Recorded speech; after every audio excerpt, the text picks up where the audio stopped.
माननीय सदस्य श्री असादुद्दीन ओवैसी जी।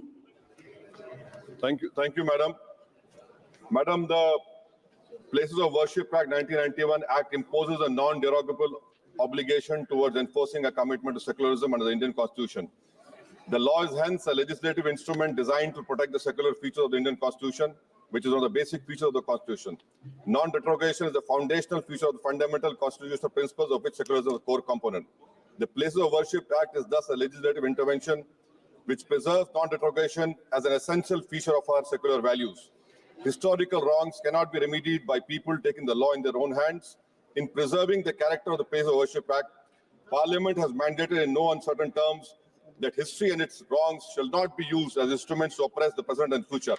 Madam, this was said in the 7-judge constitutional bench in the judgment of Babri Masjid Ram Mandir. I demand from the government that to execute the laws made by Parliament, its non-enforcement is a violation of Parliament sovereignty. Madams, 12 egregious cases have been filed against masjid and dargahs to convert or change their character, which includes Baba Budangi Dargah in Karnataka, Biju Mandil Masjid in Vidisha, Madhya Pradesh, Baduddin Shah Dargah in Bagpat. The Modi government must give a clear answer as to its commitment to implement and defending laws made by Parliament. The Modi government must file a reply in Supreme Court defending the law in the interest of a country and to uphold the Parliament sovereignty. Madam, I demand that this government does not take this country back to the era of 18 and 90s, which was a very dark period in the history of our country.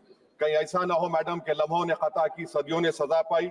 मैं हुकूमत से इस बात का मुतालबा करता हूं कि ऐसी तंजीमों की हरगिज सियासी तौर पर सरपरस्ती ना करें जो इस मुल्क को कमजोर करना चाहते हैं। बहुत बहुत शुक्रिया।